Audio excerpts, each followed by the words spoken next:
Hello everyone. तो आज है हमारा बेसिक मैथ्स एंड कैलकुलस का थर्ड लेक्चर,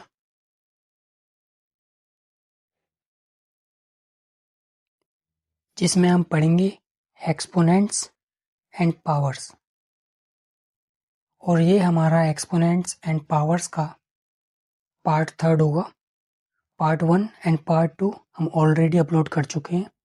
तो चलिए आगे चलते हैं।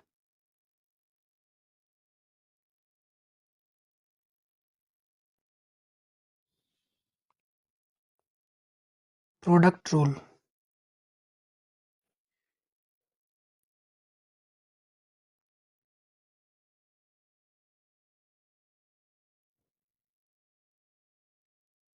Here we have two exponential terms with the same base। एक एक्सपोनेंशियल टर्म ये है और दूसरा एक्सपोनेंशियल टर्म ये है। इसको हम पावर भी कहते हैं। एक्सपोनेंट क्या होता है, बेस क्या होता है और पावर क्या होता है। तो अगर आप इस चीज़ में कंफ्यूज हो रहे हो तो अगर आप चाहें तो हमारे बेसिक मैथ्स एंड कैलकुलस के लेक्चर फर्स्ट, जो हमारा एक्सपोनेंट्स एंड पावर्स का पार्ट वन है, उसे जाके देख सकते हैं।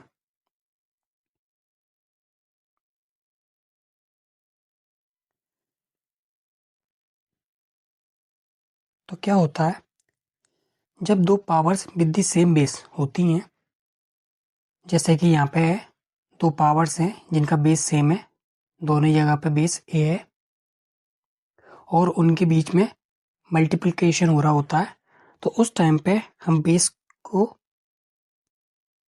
वैसी का वैसी लिखते हैं और एक्सपोनेंट को ऐड कर देते हैं। और यही है हमारा प्रोडक्ट रूल। ओके।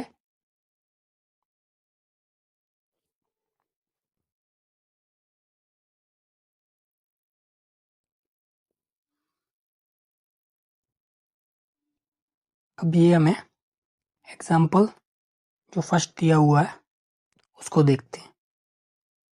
2⁻³ एंड 2⁻⁴।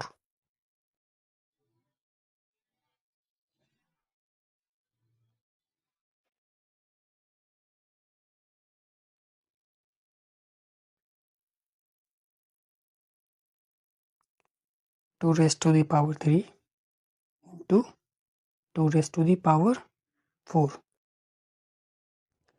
तो प्रोडक्ट रूल के हिसाब से हम क्या करेंगे, जैसे कि उधर दिया हुआ था,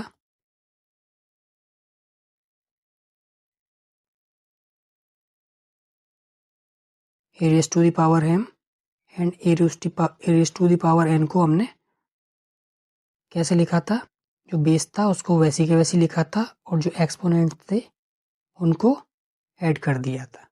अब सेम हम यही करेंगे। अब यहाँ पे जो बेस है वो 2 है, जो दोनों सेम है और इनके बीच में मल्टीप्लिकेशन हो रहा है, तो इस बेस को हम वैसी के वैसी लिख देंगे 2 को, और जो एक्सपोनेंट्स हैं इनको हम ऐड कर देंगे। 4 एंड 3, 4 + 3 हमारा हो जाएगा 2⁻⁷।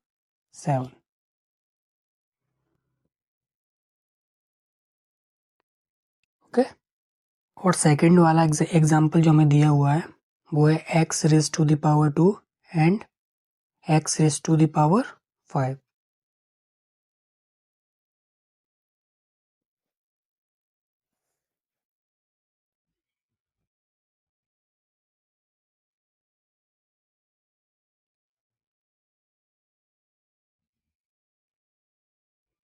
तो यहाँ पे बेस सेम है तो बेस को हम वैसे के वैसे लिख देंगे और एक्सपोनेंट्स को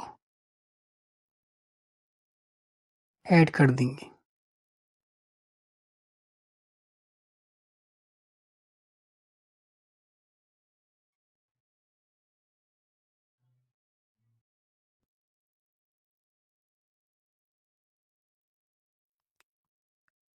अभी हमारा हो गया x⁻⁷। थर्ड वाला जो हमारा है उसे यहीं देख लेते हैं। बेस सेम में तो बेस वैसी का वैसी लिख दिया जाएगा और एक्सपोनेंट्स हैं वो हमारे ऐड हो जाएंगे। 6 प्लस -2।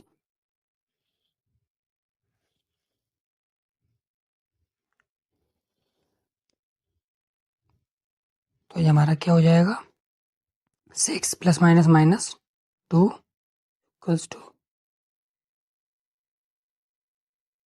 5⁴। यही यहाँ पे दिया हुआ है। और ऐसे ये फोर्थ वाला एग्जांपल है, बेस दोनों का सेम है, ए वैसी वैसी लिखा जाएगा और एक्सपोनेंट्स ऐड हो जाएंगे, तो a⁻6 हो जाएगा ये।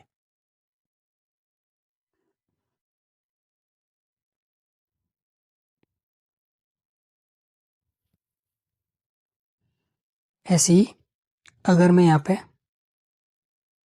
लिखता हूँ m⁻2 into m⁻3 into m⁻4, तो ये कैसे लिखा जाएगा, बेस को हम वैसे के वैसे लिख देंगे और तीनों ही बेस सेम है जो m है, और ये आपस में मल्टीप्लाई हो रहे हैं, तो जो एक्सपोनेंट्स हैं वो ऐड हो जाएंगे। 2 + 3 + 4, तो ये हो जाएगा m⁻9।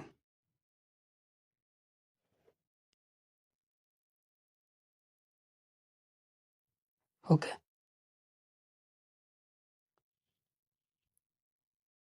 2m 2 2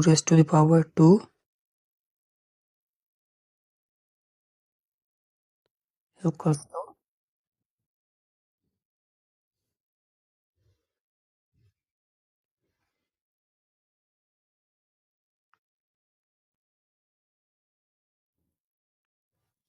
okay. अब इसे करते हैं। अब हम यहाँ पे क्या करेंगे, यहाँ पे दोनों के बेस सेम है तो एक्सपोनेंट्स को ऐड कर देंगे, जी हो जाएगा 2m+2 को 2⁻15 हो जाएगा ये, क्योंकि 2m+2 इक्वल है 2⁻15 के, तो उस केस में क्या होता है, यहाँ पे भी बेस 2 है, यहाँ पे भी बेस 2 है, तो इनके इक्वल होने के लिए जो एक्सपोनेंट्स दिए हुए हैं ऊपर m+2 और 15, तो ये भी आपस में इक्वल होंगे। तो अब मैं अगर आपसे m की वैल्यू निकालने की कहूँ तो हम इसको ऐसे कर सकते हैं, m+2 इक्वल होगा 15 के, तो m की वैल्यू कितनी हो जाएगी, 13। Okay,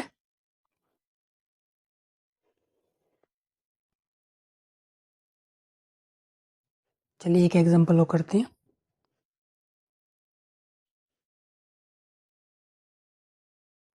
6⁻3 into 6⁻n is equals to 6⁻3 into 6⁻3। तो अब आपको थोड़ा समझ में आने लगा होगा। अब हम इसे कैसे करेंगे, n की वैल्यू कैसे फाइंड करेंगे, बेस सेम है तो उसे वैसे ही लिख देंगे और एक्सपोनेंट्स को ऐड कर देंगे, इक्वल बेस सेम है, एक्सपोनेंट्स को ऐड करेंगे, 3 and 3 6, और अगर लेफ्ट हैंड साइड इक्वल है राइट हैंड साइड के और यहाँ पे बेस भी सेम है, तो उस केस में 3 + n इक्वल होगा 6 के, तो n की वैल्यू होगी 6 - 3 जो होगी हमारी 3। ओके, चलिए नेक्स्ट स्लाइड पे चलते हैं।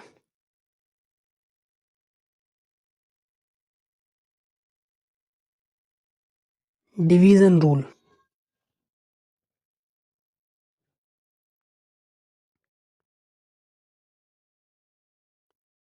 तो इसमें क्या होता है, मैं यहाँ पे लिखता हूँ a raised to the power m and a raised to the power n। यहाँ पे एक एक्सपोनेंशियल टर्म दी हुई है जो न्यूमरेटर में लिखी है, और एक एक्सपोनेंशियल टर्म दी है जो डिनोमिनेटर में लिखी है।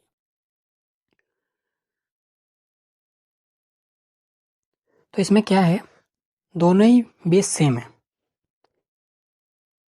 तो इस केस में हम क्या करेंगे, जो बेस सेम है बेस को हम ऐसी के ऐसी लिख देते हैं,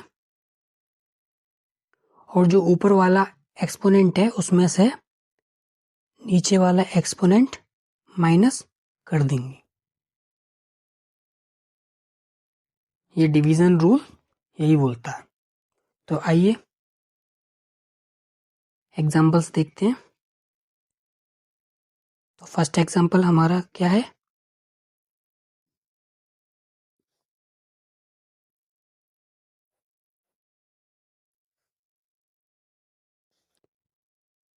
to raise to the power 7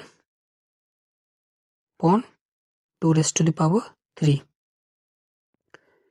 तो इसके अकॉर्डिंग क्या होगा, बेस को हम वैसे के वैसे लिखेंगे 7 माइनस 3, जो हमारा हो जाएगा two raise to the power 4।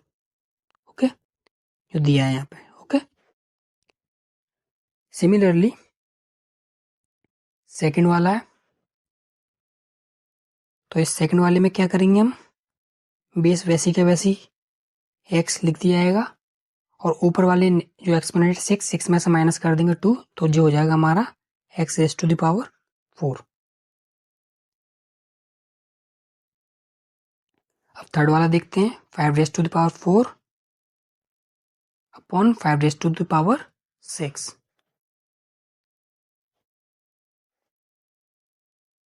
5 raise to the power 4, 5 raise to the power 6। इसमें हम क्या करेंगे, बेस वैसी के वैसी लिखा जाएगा 4 माइनस 6। तो ये हमारा हो जाएगा, 4 में से 6 जाएंगे तो आएगा माइनस का 2।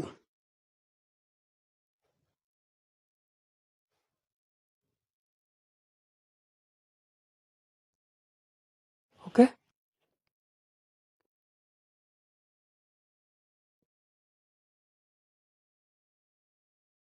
5 raise to the power -2।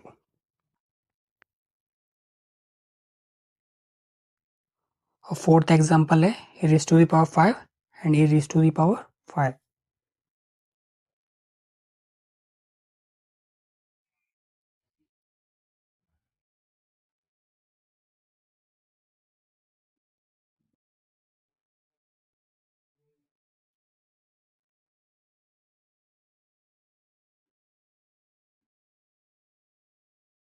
Base same है, 5 माइनस 5 0, और क्योंकि एक्सपोनेंट की वैल्यू 0 है तो ए रेस टू द पावर 0 की वैल्यू हो जाएगी 1।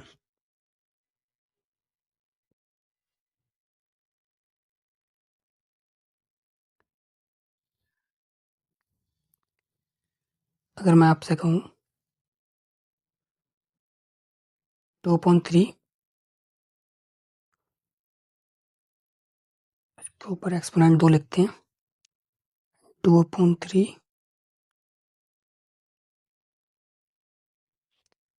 तो ऐसा कैसे करेंगे,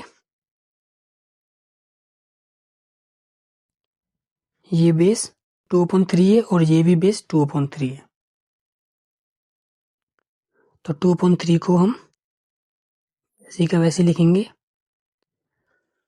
और 2 माइनस 5 हो जाएगा हमारा -3।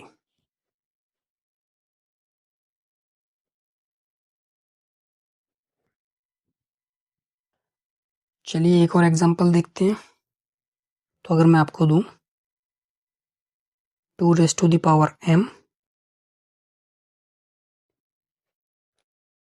2 raise to the power 2 equals to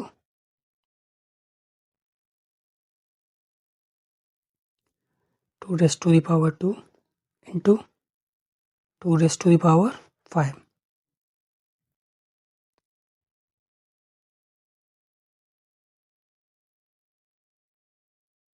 तो इसे हम कैसे करेंगे? डिवीजन रूल के हिसाब से। बेस क्योंकि दोनों का ही सेम है, 2 है, तो 2 को वैसे के वैसे लिखेंगे हम, और ऊपर वाले एक्सपोनेंट में से नीचे वाले को माइनस कर देंगे। और यहाँ पे हमारा प्रोडक्ट रूल लगेगा, बेस सेम है, ये 2 पावर्स हैं, 2 powers with the same base. तो हम क्या करेंगे, दोनों के बीच में मल्टीप्लाई हो रहा है, बेस को वैसे के वैसे लिखेंगे, एक्सपोनेंट्स को ऐड कर देंगे। क्योंकि LHS इक्वल है RHS के और बेस दोनों का सेम है, तो m-2 7 के इक्वल होगा। m-2 equal 7। तो यहाँ पे m की वैल्यू कितनी हो जाएगी? 9। आई होप आपको क्लियर हुआ होगा। चलिए एक एग्जांपल और करते हैं इसी टाइप का।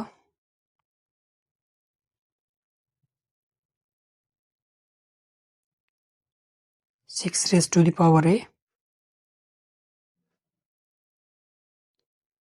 into 6 raised to the power 2 upon 6 raised to the power 3।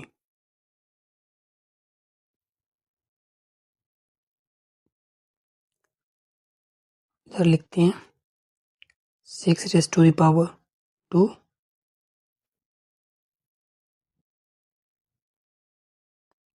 6 raised to the power 3।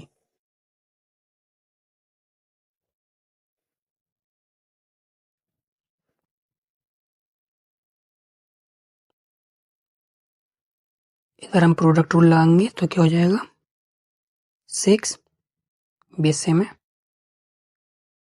a plus 2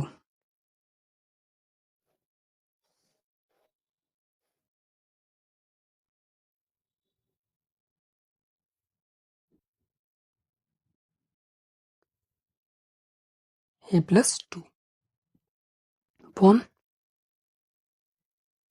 6 raised to the power 3 equals to 6 3 plus 2 5।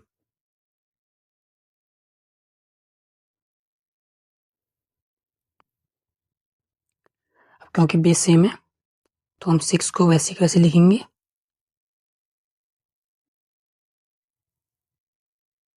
a plus 2 minus 3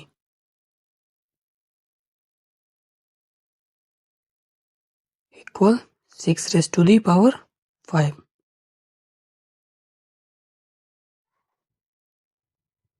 अब यहाँ पे क्योंकि LHS इक्वल है RHS के और बेस भी दोनों का सेम है, तो a प्लस 2 माइनस 3 इक्वल होगा 5 के।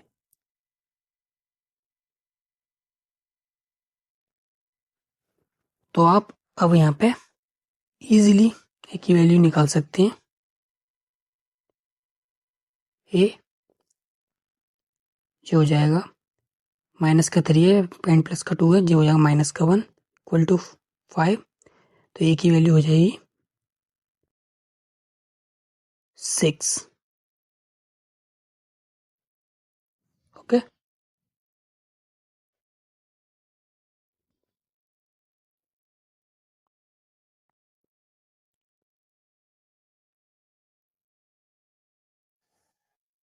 चलिए एक और क्वेश्चन करते हैं।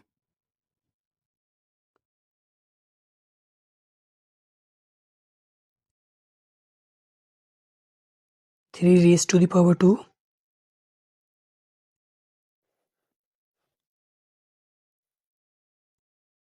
into 3 raised to the power 4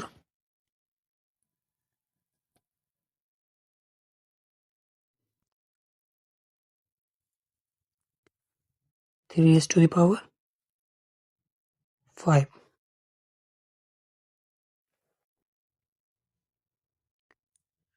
equal 3 raise to the power ए। तो चलिए इसे करिए।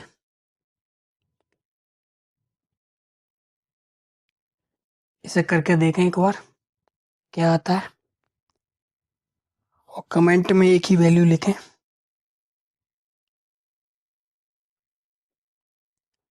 तो आपने कर लिया होगा। चलिए चेक करते हैं। तो ये जो क्वेश्चन दिया हुआ है, न्यूमरेटर में बेस सेम है 3 को हम वैसे लिख लेंगे 4 + 2 6 हो जाएगा upon 3 raise to the power 5 equal 3 raise to the power a. Numerator और डिनोमिनेटर में बेस सेम है, 6 - 5 1 हो जाएगा 3 रेज टू द पावर ए। तो यहाँ पे ए की वैल्यू हो जाएगी 1। Let's move to the next slide. तो आइए अब इसे समझते हैं। तो क्या होता है, जैसे कि ये एक बेस लिखा हुआ है और ये ऊपर एक्सपोनेंट है, और हम ऐसे ब्रैकेट क्लोज करके एक ऊपर एक्सपोनेंट और लिखते हैं। तो इस केस में बेस को हम वैसे लिखते हैं, और ये एक्सपोनेंट हैं जो m और n, इनको हम मल्टीप्लाई कर देते हैं। ओके, आइए फर्स्ट एग्जांपल देखते हैं। तो इधर दिया हुआ है 2 रेज टू द पावर 3 और ब्रैकेट के ऊपर भी एक और एक्सपोनेंट 2 है। तो चलिए नेक्स्ट स्लाइड पे से समझते हैं। 2 raise to the power 3 bracket के ऊपर इस तरीके से 2 लिखा हुआ है। अब मैं आपसे एक चीज कहूँ कि मान लीजिए a इक्वल है 2 रेज टू द पावर 3, तो क्या मैं इस पूरे एक्सप्रेशन को, ये जो दिया हुआ है मुझे, इसको मैं ऐसे लिख सकता हूँ, two raise to the power 3 को ए लिख दूंगा और इधर 2 लिख दूंगा। ओके, तो इस चीज का मतलब क्या है, जो एक्सपोनेंट 2 है वो क्या बता रहा है कि जो बेस है वो खुद से 2 बार मल्टीप्लाई होगा। ओके, तो अब मैं इस एक्सप्रेशन को दोबारा से एक ही जगह पे 2 रेज टू द पावर 3 लिख दूं, इंटू फिर एक ही जगह पे 2 रेज टू द पावर 3 लिख दूं। बेस सेम है, एक्सपोनेंट्स ऐड हो जाएंगे, ये 2 रेज टू द पावर 6 हो जाएगा। तो ये तो मैंने आपको ऐसा समझा दिया, हमें इतना लंबा करने की जरूरत नहीं है। अब जैसे कि अब ये चीज आपको समझ में आ रही होगी, ये चीज हमें पीछे पीछे बताई हुई थी कि इस टाइप के एक्सप्रेशन को, ये जो हमें दिया हुआ है ये पूरा,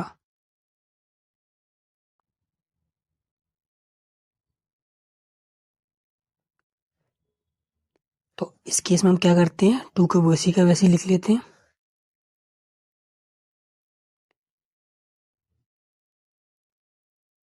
थ्री और 2 को मल्टीप्लाई कर देंगे तो जो हो जाएगा 2 रेज टू द पावर 6।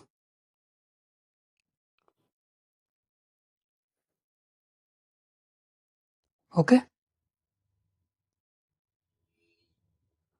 और यहीं पे अगर मैं आपसे कहूँ 2 रेज टू द पावर 4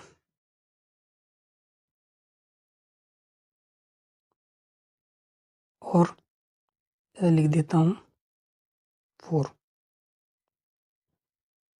तो कैसे ऐसा कैसा करेंगे, 2 को वैसे के वैसे लिख देंगे, 4 को 4 से मल्टीप्लाई कर देंगे, जो हो जाएगा हमारा 2 रेज टू द पावर 16। और वैसे भी देख लेते हैं, अगर मैं इसको ऐसे लिखा हुआ है, इसका मतलब क्या, ये 4 जो एक्सपोनेंट है वो क्या बता रहा है कि जो ये बेस है, इसके लिए ये पूरा बेस है, ये खुद से 4 टाइम्स मल्टीप्लाई होगा। 2 raise to the power 4 into 2 raise to the power 4 into 2 raise to the power 4 into 2 raise to the power 4, क्योंकि बेस सेम है तो एक्सपोनेंट्स ऐड हो जाएंगे 4, 8, 12, 16। तो ऐसे भी आपको समझ में आ गया होगा। ओके,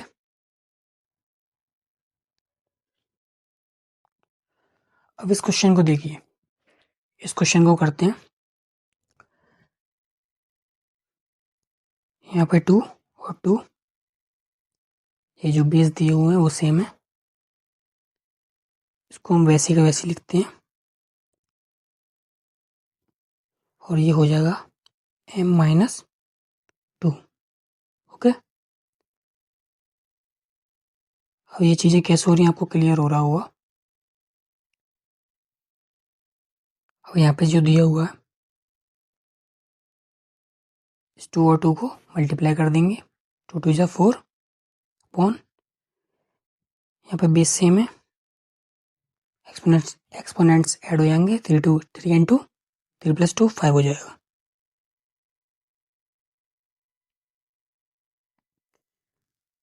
इसको ऐसे लिख सकते हैं, 2 raised to the power m-2 equals to 2 raised to the power 4 - 5 - 1।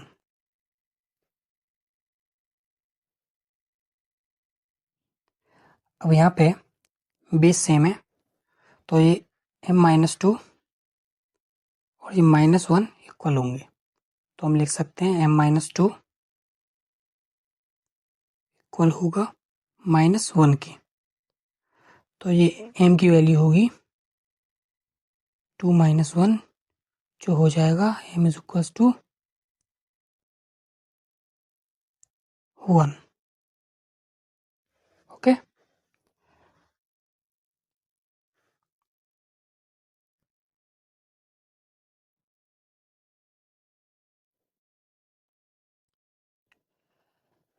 यहाँ पे ये क्या कह रहा है कि जब भी इस तरीके से को a और b दिए हुए हैं और ऊपर एक एक्सपोनेंट लिखा हुआ है, तो इसको हम किस तरीके से ओपन करते हैं, को जो एक्सपोनेंट है इसको हम a के ऊपर भी लिखेंगे, e⁻m इंटू करके b⁻m।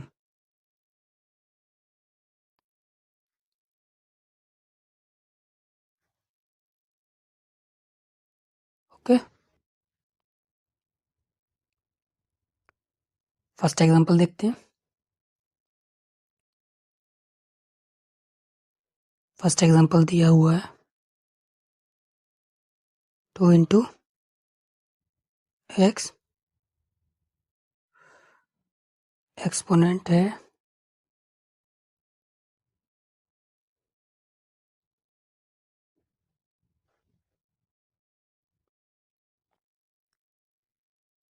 तो ये हो जाएगा 2 raised to the power 3 into x raised to the power 3। अब 2 का क्यूब 8 होता है, 8 इसको हम ऐसे लिख देंगे, तो ये हो गया पूरा हमारा 8x³।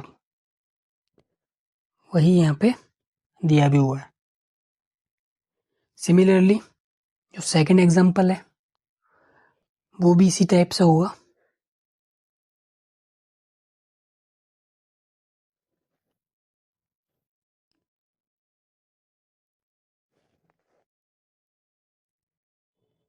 थ्री का स्क्वायर हो जाएगा 9 इंटू ए का स्क्वायर, तो ये हो जाएगा 9a²।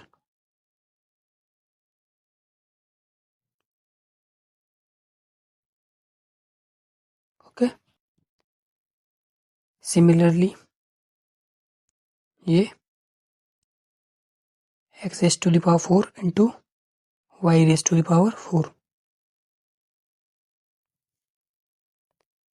तो इसको आप ऐसे भी लिख सकते हो। ओके,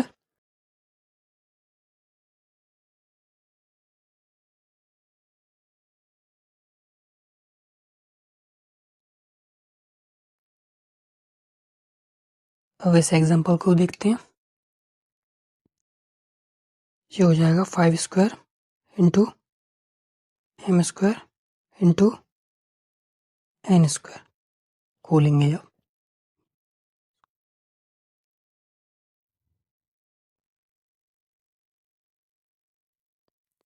फाइव स्क्वायर कितना होता है 25 एम स्क्वायर को हम ऐसे लिख देंगे, एन स्क्वायर को भी ऐसे लिख देंगे, तो ये पूरा हो जाएगा 25m² n स्क्वायर। वही यहाँ पे दिया भी हुआ है।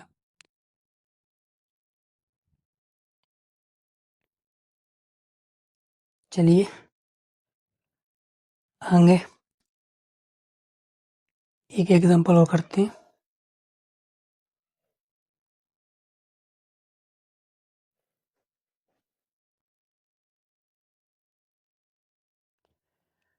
चलिए इस एग्जांपल को करते हैं।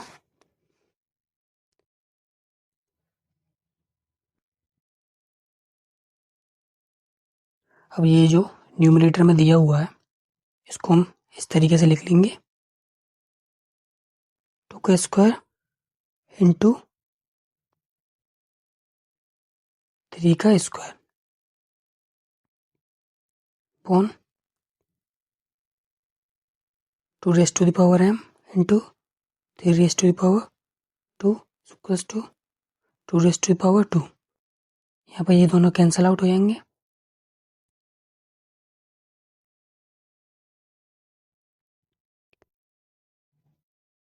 ये हो जाएगा 2 m और ये होगा 2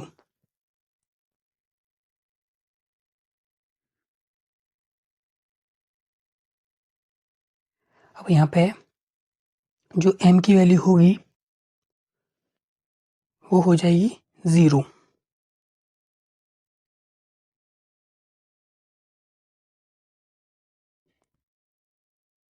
टू माइनस m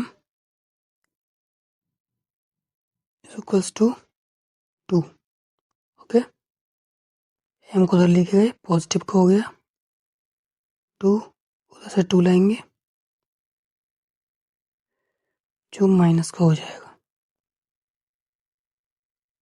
तो m की वैल्यू हमारी हो गई 0। ओके,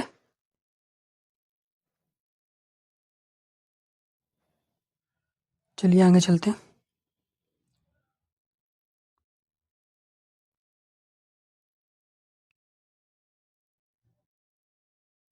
अब इसे समझते हैं।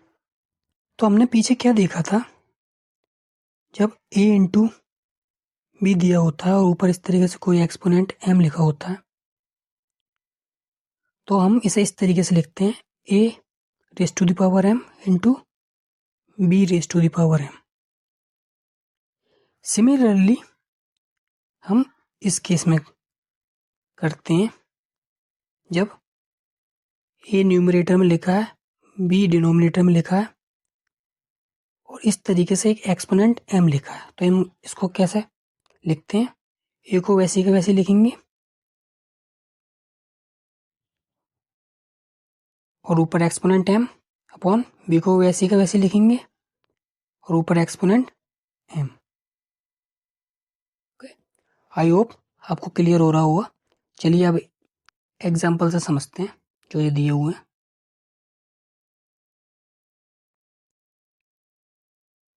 तो ये फर्स्ट एग्जाम्पल में 2/3 raise to the power 2, 2 raise to the power 2 upon 3 raise to the power 2, तो 2 का स्क्वायर 4, 3 का स्क्वायर 9, तो ये हमारा हो जाएगा 4/9। ओके, वही आपको यहाँ पे दिया भी हुआ है।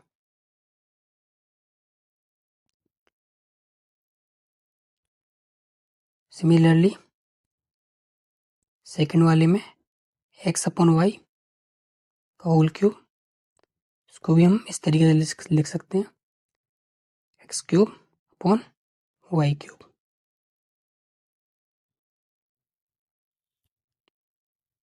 ओके, अब इस एग्जाम्पल को देखते हैं। जिस तरीके हो जाएगा 5 raise to the power 0, 2 raise to the power 0, इसकी वैल्यू 1 अपॉन इसकी वैल्यू 1, जो कि हमारा क्या हो गया 1। Okay,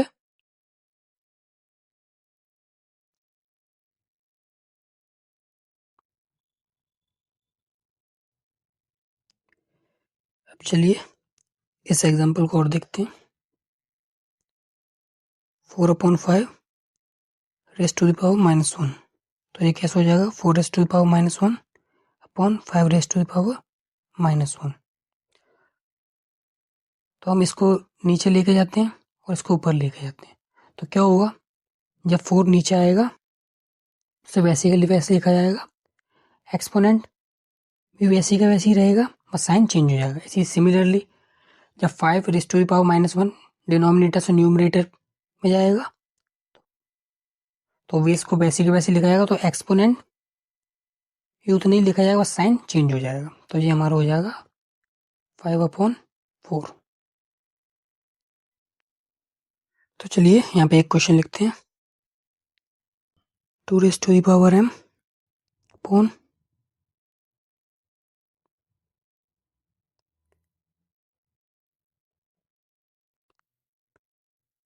3 raise to the power m is equals to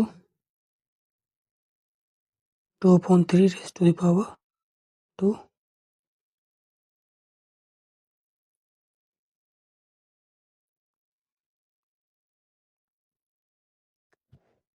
चलिए ऐसा करते हैं,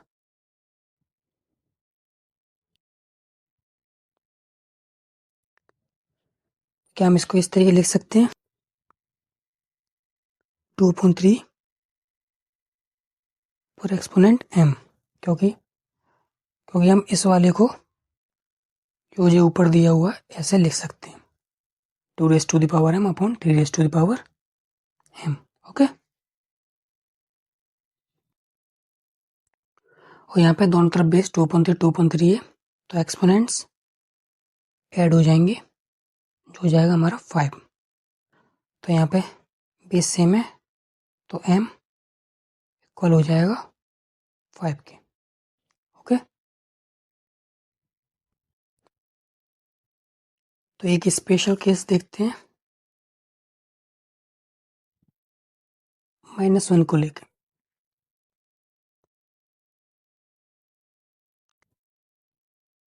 तो होता क्या है, जब भी -1 बेस में होता है और जो एक्सपोनेंट होता है वो एक इवन नंबर होता है, तो उसकी वैल्यू हमेशा 1 आती है, वही पॉजिटिव 1। ओके, और जब -1 होता है और उसके ऊपर जो एक्सपोनेंट होता है वो एक ऑड नंबर हो, तो उसकी वैल्यू हमेशा -1 होती है।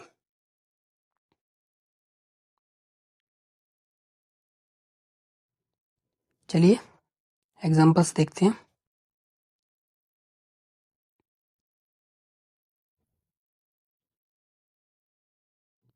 जैसे कि फर्स्ट एग्जांपल दिया हुआ है, -1 है, -1 रेस टू द पावर 2, यहाँ पे क्या है -1 है, और ऊपर जो एक्सपोनेंट है वो एक इवन नंबर है,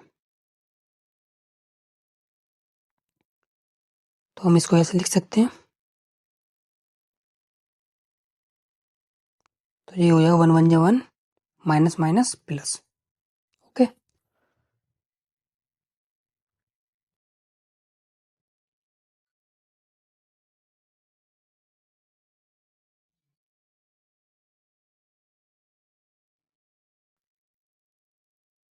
सेकंड वाले को हम इस तरीके लिख सकते हैं, -1 इंटू -1 इंटू -1 इंटू -1।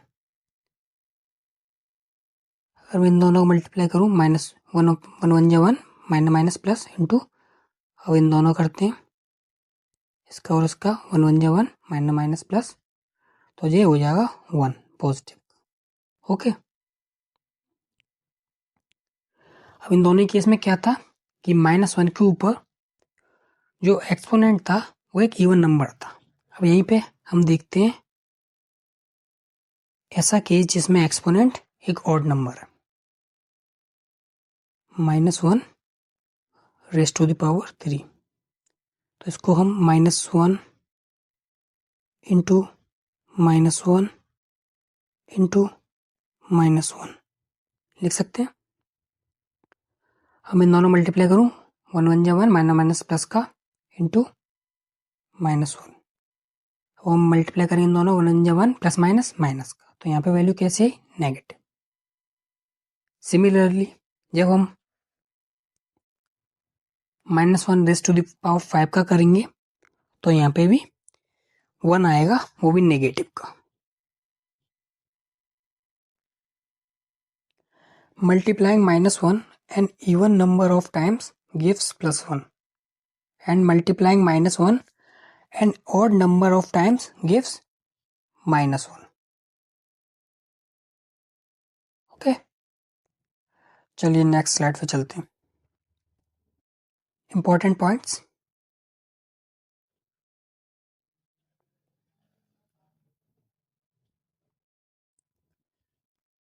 जब कभी भी अगर हम देखते हैं, अगर इस तरीके से लिखा है a प्लस बी का होल स्क्वायर, तो ये इक्वल नहीं होता a square plus b square के, क्योंकि अक्सर क्या होता है, कभी कभी कुछ बच्चे कंफ्यूज हो जाते हैं। ये जो यहाँ पे a प्लस बी लिखा हुआ है, इसको a इंटू बी जैसे दिया होता है, इस केस में हम क्या करते हैं, उसको a square into b square इस तरीके से लिख देते हैं। तो कुछ बच्चे क्या सोचते हैं कि जैसे इस इधर हो गया था वैसे इधर भी हो जाएगा कि a प्लस बी का होल स्क्वायर है, तो यहाँ पे हम a स्क्वायर लिख देंगे प्लस बी स्क्वायर, तो ये रॉन्ग है। a प्लस बी का होल स्क्वायर इक्वल नहीं होता a square plus b square के। ओके, ये सिमिलरली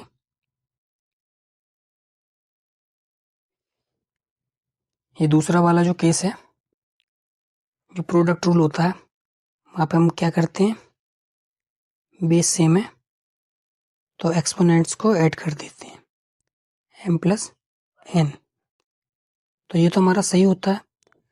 लेकिन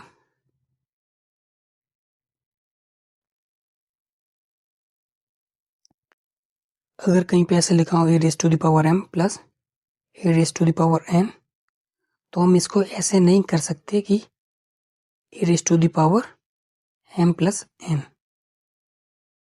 ओके, तो ये हमारा रॉन्ग हो जाएगा, तो इसे आप याद रखना।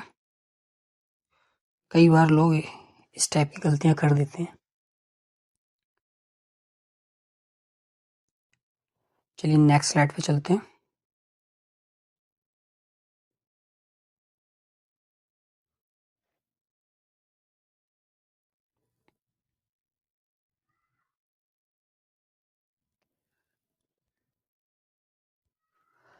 तो आपको अब क्लियर हुआ होगा कि एक्सपोनेंट्स एंड पावर्स किस तरीके से हमारे लिए हेल्पफुल है।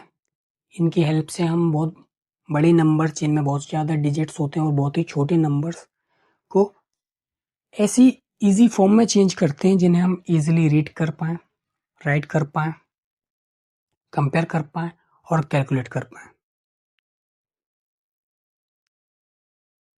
तो देखते हैं क्या लिखा है। Advantages of using exponential form. Okay, using exponents, large numbers become easy to read. Comparison becomes simple. Calculations become more convenient. Scientific data can be represented in a systematic way.